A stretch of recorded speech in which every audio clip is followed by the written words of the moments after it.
to join us. But we're starting right now with the Simsbury Zoning Commission regular meeting for June 16th, 2025. And the first item on the agenda is seating alternates. I see you're here, and I see Shannon is not. So why don't you sit for Shannon? And if she shows up... Yeah, I don't think she's going to be here, so that would be... Actually, She sent a message saying she's not. I thought she was away on a trip. I think she is.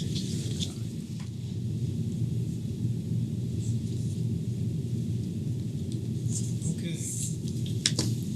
Then, next item is review of the minutes of the meeting of June 2nd. Does anybody have comments, corrections, suggestions? Anything that was omitted? Look, fine. Yeah, I have one. On line 34, the second word, ASKS, should be ASKE. A little Yep. tiny Sorry about that. correction. That's all right. That's all I saw. Any other comments, questions, additions, suggestions? Hearing none, could we have a motion to accept the minutes with that correction? And a second. Second. Okay, we have a motion and a second to approve the minutes as they were submitted with that one change on line 34. All in favor, say aye, please. Aye. And those opposed, say nay. Yes, I'll abstain because I wasn't at the meeting.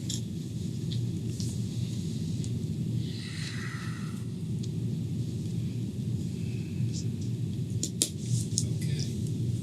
So we have, the motion passes.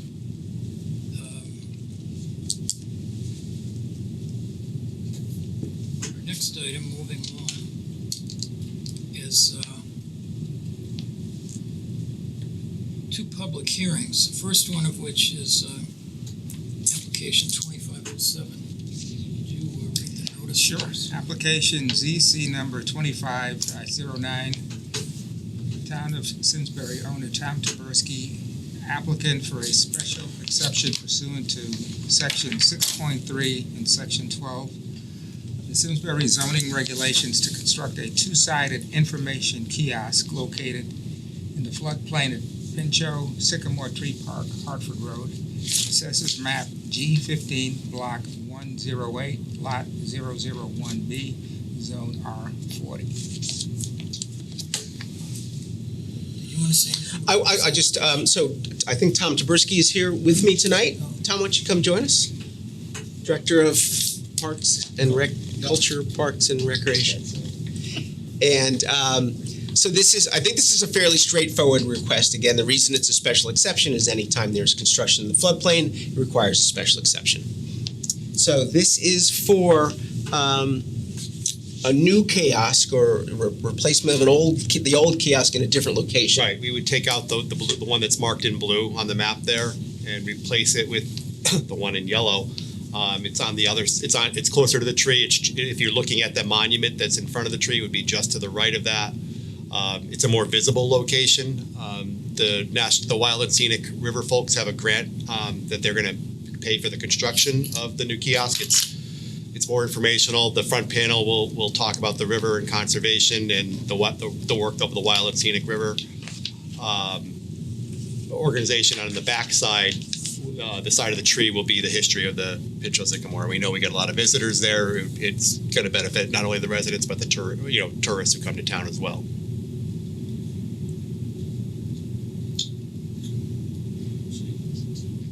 Is this thing in any way legible, readable from the road? Oh no. It's behind the tree. No, it's down the bank and the other side of the tree. This time of year, you wouldn't even know it's there until you pull into the parking lot. the foliage. I don't remember what the old one looked like. There's nothing on it. It's. Are they similar in size and? I would say, Mike, you're about the same size, right? Yeah, about the same size. Is that located like out from underneath the tree, so like it's not going to be within like the drip line of the tree? Yeah, it's outside, it's just outside the canopy. Okay. I would say it's probably, 5-6 feet in from the rocks there. And it wouldn't have any like negative impact on the tree. No, it shouldn't. We're going to have the arborist from Save a Tree. His name is Bruce Powell. He's been the longtime caretaker of the tree. He will be on site when the footings are dug, and if there is a root hit, he'll be able to fix it. That's what he wants to be there for, so he can Okay. fix the root or do what he has to do to Okay. make sure it doesn't have any long-term negative effects. You guys gotta replace the displaced dirt somewhere in the flood zone, is that right? I mean, I would imagine we could, when we take out the other one, we could use this. No. I'm being funny. So the answer though is that it's even Steven, because you have an existing structure that has the same displacement rate. So with a new one, it's even Steven. He doesn't. Thought of They everything. don't have to Wow. They don't have to dig a hole to What to about like is there compensate. lighting or anything No. that No. would be? And are you doing anything with the current lighting that's on the tree? Isn't it the tree is lit now? Right? It is? Lit. Yeah, there's lights on it. Yeah. Yes. No, we're not going to add any lights to the. I mean, typically that park is closed after sunset, anyways. Yeah. So you're just talking about two little, Two footings. footings. Yeah. And is it made of wood or? Yes, pressure it's treated? it's 6x6 post, wood post, set in concrete. Sorry, Bruce, go ahead. I'm pretty sure the proposal said it's not. I was asked by the deputy town planner to set those in concrete. We can do it the other way if it's preferred, but You want it to I be don't have a stable. preference. we wanted it to be stable in the floodplain. One says concrete, I thought we edited the description, the work order. But the plan, based on the conversations I've had with the planning department, was to put the footings in concrete, to make it more stable in the floodplain. Yeah, I mean, I think that Brittany is the assistant town planner. She's also the designated agent for wetlands. So this did have it did not rise to require a permit in front of the inland wetlands agencies, but she approved the permit as a designated agent. But I think with the Concrete. concrete, Yeah. so we don't staff doesn't object to the concrete. You don't want it to wash away No, and right, flood. exactly, Yeah, right. exactly. That's the reason. Really? I was gonna say, I mean, I don't really have an objection, but while we're talking, I'm just curious. Did you guys consider putting it somewhere else? Like now I'm thinking with such a tree of that size, it's gonna have very broad roots, so the odds of you not getting roots. I mean, it's two 6x6 holes, so it'd be like kind of hitting the lottery a little bit if you hit that route. Yeah. But no, we feel that's the best location because it's protected by the boulders, so nobody can drive it. Nobody's going to really be able to It's drive outside into the it. parking area. That's Yeah. that's one of the problems that you have to. Yeah, okay, I don't know. So, now I'm just picking you here. And people go there to look at the tree. Either they're launching boats or going swimming in the river, or they're looking at the tree. It's a pretty visible location where it's tucked away in that other spot. I think I wasn't here when that was built, but it just seems kind of out of the way, neglected over there. The holes are only 3 feet deep, so Yeah. it's not even a Right. 36. Okay. Is there much erosion there from flooding? I thought it was. There's not, but it's in the mapped flood zone. Oh, yeah. Yeah, but no, there's not. No, I mean that lawn around the tree's been pretty stable for years.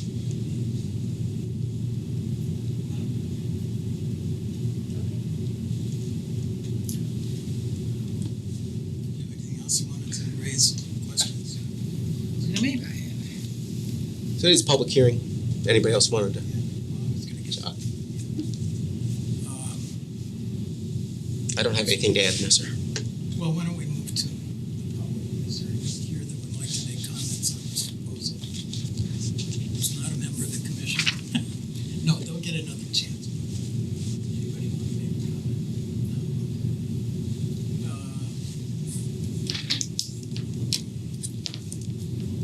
Yeah, why don't we have a motion to close the public hearing? I move to close the public hearing. Okay, do we have a Second. second? Okay, we have a motion and a second. Any further discussion? Then we'll vote on closing the meeting. That's the proposal in front of us. So all in favor say aye, Aye. and those opposed say nay. It's unanimous, so we're closing the public hearing based on that vote. So, I have a draft motion for you prepared. in terms of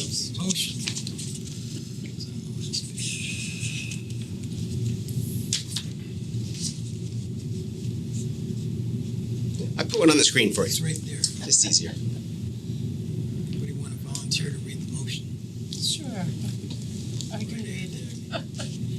Moved, the zoning commission approves application ZC number 25-09 of the town of Simsbury, owner Tom Tversky, applicant, for a special exception pursuant to section 6.3 and section 12 of the Simsbury zoning regulations to construct a two-sided information kiosk located in the floodplain at Pinchot Sycamore Tree Park, parentheses, Hartford Road. Assessors map G15, block 108, lot 001B, zone R-40, based on a finding that the project substantially meets the floodplain requirements of section 6 and special exception criteria found in section 12. Shall we read do we need to read the next? Subject to the condition. All right.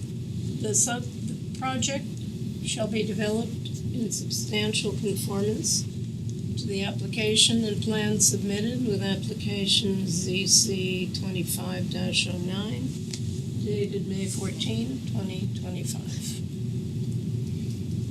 Second. Is there anything more to this? There's not a number 2. There's not. So we have a motion and a second to approve the motion as read. Anybody have any other comments or discussion? Then we'll go ahead and vote. All in favor of the motion as it is presented, please say aye. Aye. And those opposed say nay. Motion passes unanimously. You're all set. Thank you. Now, when is that going to be done? Sometime next year? No, this summer. Yeah. Oh. Yeah. We'll send you pictures when it's all set. We'll see it when it's done. Thank you. Okay, the next order of business is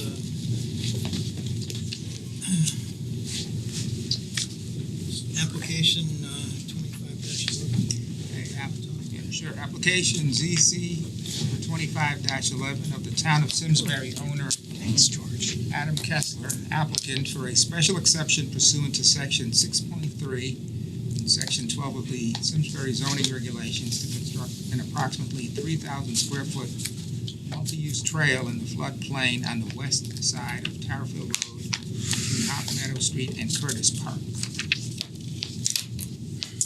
Mr. Chairman, members of the commission tonight, I've got Danny Gannon, project manager? Project engineer. Project engineer in the town engineering office.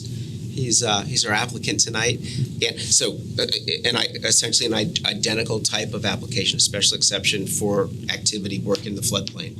And there's obviously flood zone as you kind of go up and down Tarrfield Road. This segment is the segment from Hop Meadow Street to Curtis Park. That's the length of this segment. It's as the staff report says, it's 3,000 linear feet, a 10-foot wide multi-purpose trail. I think there's some boardwalk as well. There is a boardwalk connected in there, and it's also utilizing the existing bridge over the Farmington River. Very obvious right there in the middle. And just to expand a little bit on what George was saying, there's the Farmington Canal Heritage Trail that runs up alongside Route 10 there. That's what it's connecting into at the north side of that intersection of 315 and Route 10. And it does bring us all the way to Curtis Park, including a crosswalk to the fields on the other side of the street. So I want to just make sure the record's clear. So this did go to inland wetlands, of course. It was approved in January of 2023. That permit is still valid. It took them a while to kind of get organized in the permitting and the funding and all that kind of stuff. As Danny says, there's a lot of collaboration with our friends at Wild and Scenic and at Deep and all of our kind of environmental partners. Danny did include a cross-section. I don't know if that's helpful, but that kind of, I don't have a, actually I do. And this kind of shows, if you're looking at this road, trail, as, as we head down to the floodplain, is the same thing. The cross-section that we typically look for coming off the road is about a 3 to 5 foot grass shelf between the road and the sidewalk or trail. Gives a little bit of comfortability for the users. And then for this, because it's a multi-use trail, we went with 10 feet wide. Like George said, for the majority, it's going to be paved bituminous concrete. And throughout all these permits that George also just pointed out, the slope coming off the back of it originally was designed at 2-to-1. We wanted to limit disturbance to the floodplain floodway. So we steepened it a little bit to 1.5-to-1, which is still a stable slope. Doesn't get us into the kind of slope where you need riprap to hold it back or anything, but it's a little steeper than typical. A quick question, are there gonna be any barriers along the traffic side of the trail? There will not. There will be. There's the existing guide rail there is going to be relocated to the backside of the trail per Connecticut DOT's request. They feel What's the Not difference? Yeah. So between- not what? between What's the trail and- difference? What's the distance between edge of curb and trail? Good question. Yeah. 3 to 5 feet in there. That's the grass strip that we aim for between the trail and the roadway.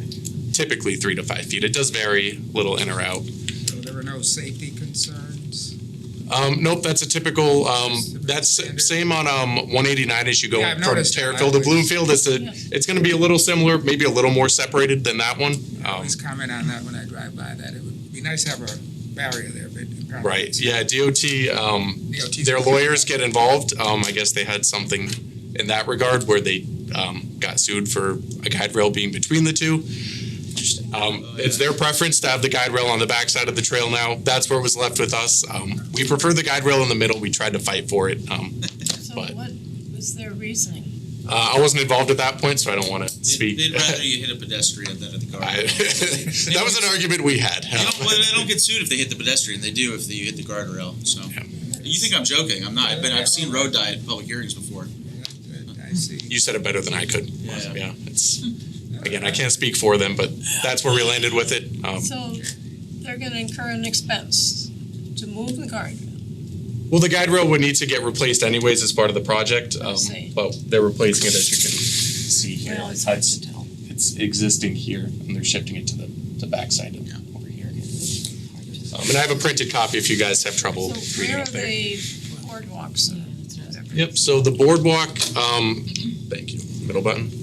So the existing bridge that we're gonna utilize is here over the Farmington River, and then there is Salmon Brook, not the same Salmon Brook that's in Granby and everywhere else. There's a second Salmon Brook, and that's where the boardwalk is gonna be at this Because point it here. tends to get wet.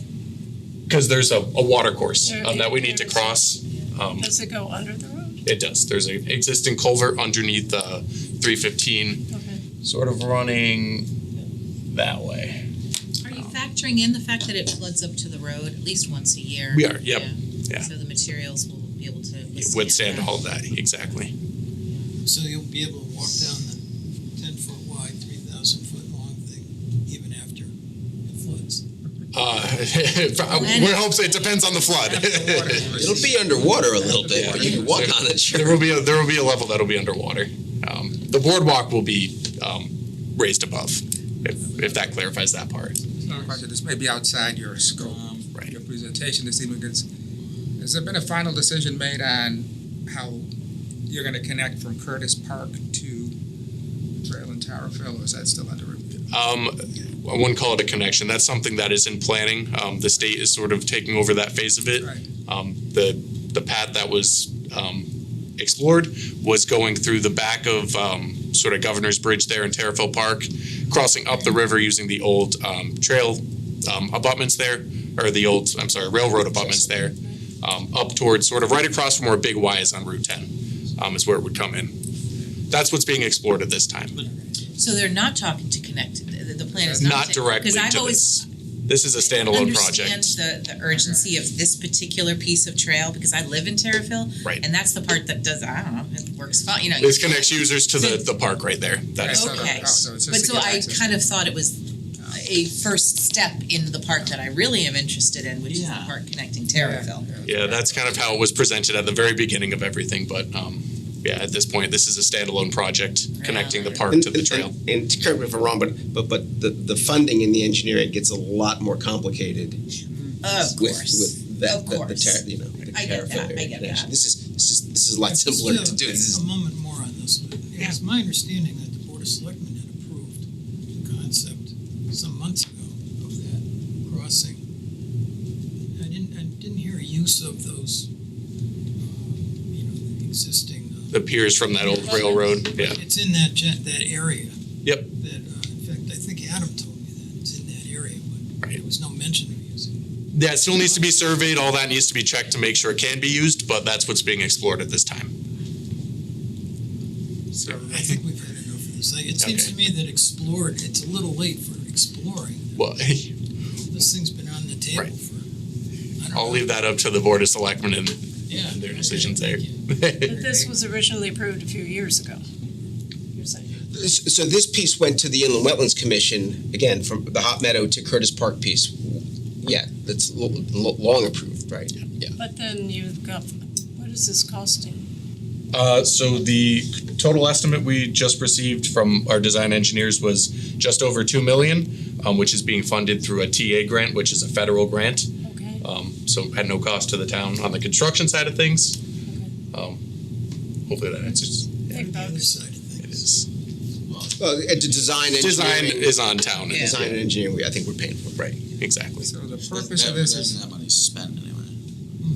the purpose of this is to allow access to the soccer field? To the park there, correct, to Yeah, Curtis and the Park. I'm trying to understand why we're building this, if it's not connected into. Well, it's to go from the existing trail at Hot Meadow To to the park. Okay. I've just Correct. often, Got it. well, whatever, you did not make this decision. No, I did not. I'm Very not much trying to did not. say- I'm just wondering, I don't understand what the impetus was to do this in the first place, but that is not relevant to this conversation. I do recognize, I just had to say, yeah, I get it. Yeah, so This might be a kind of silly question. You say DOT guidelines are to put the guide rail there. to the backside, sure. When I hear guidelines, I think not necessarily has to be followed. Is there Again, what would the consequences be if we put it on in between the two? We requested it go in between the two, as we did for the Bloomfield to Terriffill section that got built a couple of years ago or last year. DOT would not approve it with that design. So I guess that was their bottom line, is they're not, This is all in the DOT right of way. correct, that as well. It's their road. It's It's kind of their road. Their road, their Design. approvals, their permits. Yeah. So I am curious, Frustrating, but- is there land in front of like Old Well or whatever that is now? Like, so you're gonna be building it in front of Old Well, between Yep, 315 and Old Well? we have seeked easements along those. I think Yeah. it was 3 or 4 properties, including one parcel that's the town. But we did need easements across the front. All of those were in place, Okay, so we're good to build once we get all our permits in place. cool. Total disturbance, just going down my list here to make sure you guys have everything, is I know the application said 43 cubic yards. It's 40 cubic yards of cut. We just received 100% design plans a couple weeks ago, so it's a minor adjustment there. Again, the 2 crossings, Farmington River is existing. The bridge that's currently there, there's a 6-foot wide concrete sidewalk in it, and then boardwalk at Salmon Brook. Schedule, there is some tree removal that has to occur. We are limited to when we can remove those trees due to some habitat that's there. So we're looking to remove the trees hopefully this fall, and then fingers crossed, knock on wood, bucket in the ground in the spring, and get work done in 2026. That whole thing will be done in 2026. Our designer said it would be about a 4 to 6 month construction period. It's just over half a month. Now, Right. is there any separation, any physical separation between the traffic passing over that bridge and the pedestrians passing over that bridge? Nope, there's just the curb and a 6-foot wide concrete sidewalk. You're not. Which is there too. We are not doing, Sidewalk? we're not touching that sidewalk on the bridge. We are meeting up to it. It was designed to, whenever that bridge was built, for a sidewalk or trail to be on that side of the roadway. Late 80s. At least it adds another viable parking lot to the trail, I guess. So when that one's full, you can use the. That's a good point, yeah. It's only about a half mile away. Yeah, I mean, once you're done going down the street, you have a nice safe path the rest of the way. I never thought about that one. It's a good one. Yeah, no, it's look, not to get too off topic here, but kids in Terriffill have been stuck in Terriffill without a car for however long, unless they want to take their life in their hands coming down the road there. Yes. My brother did every day during the summer when he was a lifeguard. So I mean, it's a long time coming to get this connection. It's a shame that. Look, it's well above us, right? I mean, at the federal doesn't grants, connect to state Terriffill. grants.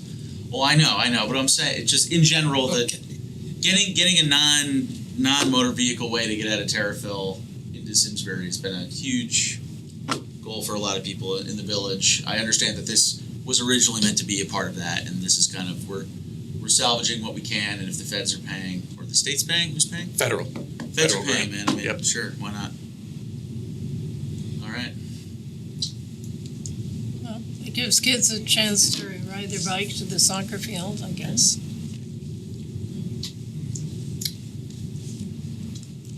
I mean, I've lived around the corner for 35 plus years. Is there gonna be a traffic light to protect pedestrians crossing the street there? At the park? Yeah, so there's gonna be a crosswalk from. Yep, so there's gonna be a crosswalk, there's Be gonna, any traffic signals? there is gonna be Or- an RFB, which is similar to what we have in front of Town Hall here. You push the button, Okay. flashes. It's not a traffic signal, but No. it warns people that Okay, pedestrians are there. Sure, 'cause I mean, it's- between the water side and the main soccer field. Yeah, in Correct. other words, if you're riding that trail. Thanks. Sure. Yes, I used to coach soccer there. They're nice fields. Do any members of the public want to make a comment or question? Now's the time. Okay. So, I think we're ready to close the public hearing and move on here. So, we can have a motion to So that I'm effect. gonna move that we close the public hearing on application ZC number 25-11. Second. So we have a motion to close the public hearing and a second for that motion. Any further discussion? Then all in favor say aye, please. Aye. And those opposed say nay. That motion passes unanimously. So, Danny, you had a very successful first time in Thank you. the saddle here. Appreciate it. Oh, yeah, we're. Not yet. Better read the motion for the record here. Here we go. Kate volunteered. I did not, but I will. You're the closest. Moved, the zoning commission approves application ZC 25-11 of the town of Simsbury, owner Adam Kessler, applicant for a special exception pursuant to the section 6.3 and section 12 of the Simsbury zoning regulations to construct plus or minus 3,000 square foot multi-use trail on the west side of Terriffill Road between Hop Meadow Street and Curtis Park, based on a finding that the project substantially meets the floodplain requirements of section 6 and special exception criteria found in section 12 and in conformance with the statement below. Is that enough, or do we need to read that yet? The conditions. Second. Am I seconding? Yeah. Okay, and just for the record, we'll have another vote, just, Yeah, one was You should closing definitely- the public sure. hearing and one was Yeah. doing the same. so all in favor say aye, please. Aye. And those opposed, nay. And again, this motion passes, so. That was wonderful. You're there. Thank you, guys. Thanks, Jeff.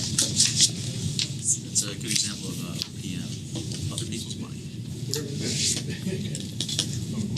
It all comes from somewhere, Tucker. Pretty sure it's my money somewhere in there. Which pocket? Yeah, right. So the last item on our agenda tonight is consideration of an application for a sign permit that has to do with the Thrive Farm Inc. At 69 Wilcott Road. And I suspect, I don't know if you want to say anything. I think Brittany put us, Joe and Brittany put a slide or two together. I'll let these guys do most of the talking. But so this is an application for 69 Walcott Road. It is a freestanding sign application. Again, for Dagny might not know, but so the zoning commission approves typically only freestanding signs. Wall signs typically just go to design review board and then on to staff, essentially. So this is a freestanding sign, part of a site plan typically. So this is a 10 square foot wide aluminum sign with final lettering. I'll show it to you. This is what it looks like. Mr. George is here with the applicant. This is a site you're familiar with. We did a text amendment and a special exception, I think, for the site, so you're aware of it. This is what the sign looks like. It received a recommendation of approval from Design Review Board tonight, as I understand. Yes, correct. And I would just defer to, it's not a public hearing, so I defer to Mr. George, the applicant. So I'm Lou George. This is Chris Slatz, who operates the farm. We went to design review earlier this evening for two signs, like George said. One is just on the side of the building, which isn't part of your concern tonight, which was approved, and then this freestanding sign, which is on the north side of Walcott.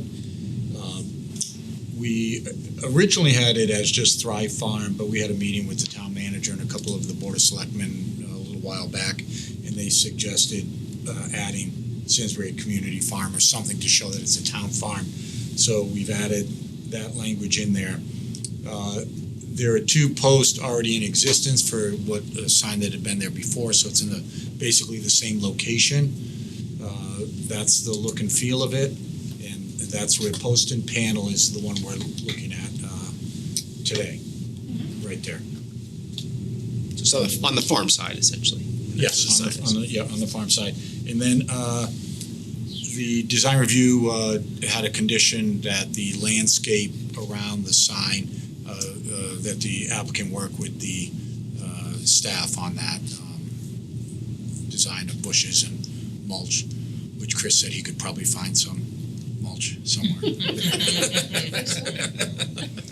I got it. So that's where we are. What was the sign that was on that spot? Do you recall? It wasn't there. It's just the posts. The sign is long gone. Was it for a previous? It was for a farm previous activity? tenant, but I don't know what it looked like. So what type of farming will it be? It's organic vegetable farming. Okay. Yeah. Are you using both sides of the street? Yes. Okay. This is right in front of kind of the main area where all the kind of teaching and learning and stuff goes on. Right. But the housing is still there for tenants? It is. You're not We living don't do there? any. or- No. That's not part of the lease. You're just, We just operate the farm. where do you live then? Anywhere? Nearby? I live in Avon. Yeah. Okay. All right. I remember it's a town farm from many years ago.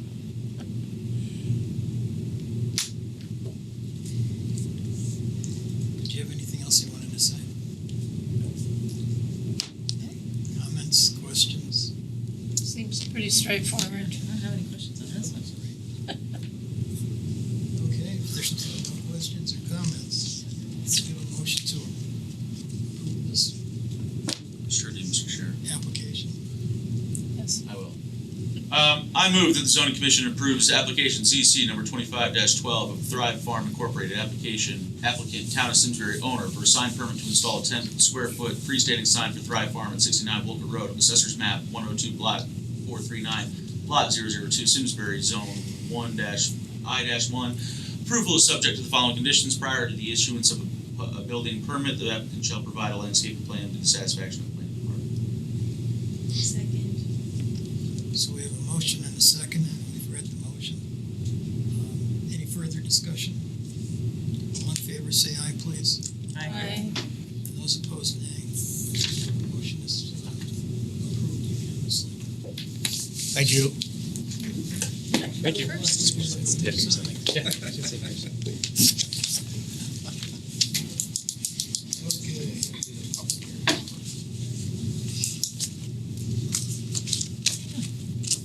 That closes the agenda that we have in front of us, so unless somebody has something else that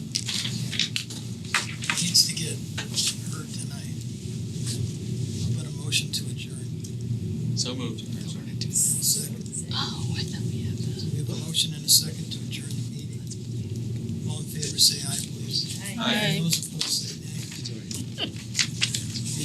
Unanimous. Yes. That was pretty simple. Army of you, Tucker. For over 40 years, SCM has been the voice of our town, bringing us together through local programming, education, and live broadcasts. SEM isn't just about television. It's about empowering our community, ensuring our voices are heard during government meetings, and celebrating milestones like our high school graduations. But today, SEM faces a challenge. Our funding structure is based on television subscriptions, and it's no secret people have been cutting the cord. With a shift to internet-only subscriptions, SEM receives less revenue, even though all our programming is freely available online. We need your support. We need your support. we need your support. We need your support. we need your support. Your donation can make a difference. It will ensure that SCM remains open, continues to educate our youth, and keeps our community informed. Thanks to SEM, I've been honing my creative skills, helping me work towards my college degree. SCM is crucial for keeping our community connected. SCM isn't just here to broadcast local events. They're actually preserving Simsbury's history. Join us in preserving Simsbury's voice. Simsbury's voice. Together we can ensure that SCM continues to thrive for generations to come. Visit our website or scan the QR code on your screen to make your donation. Every contribution counts. Thank you for supporting Simsbury Community Media, where your town, your schools, and your government come together.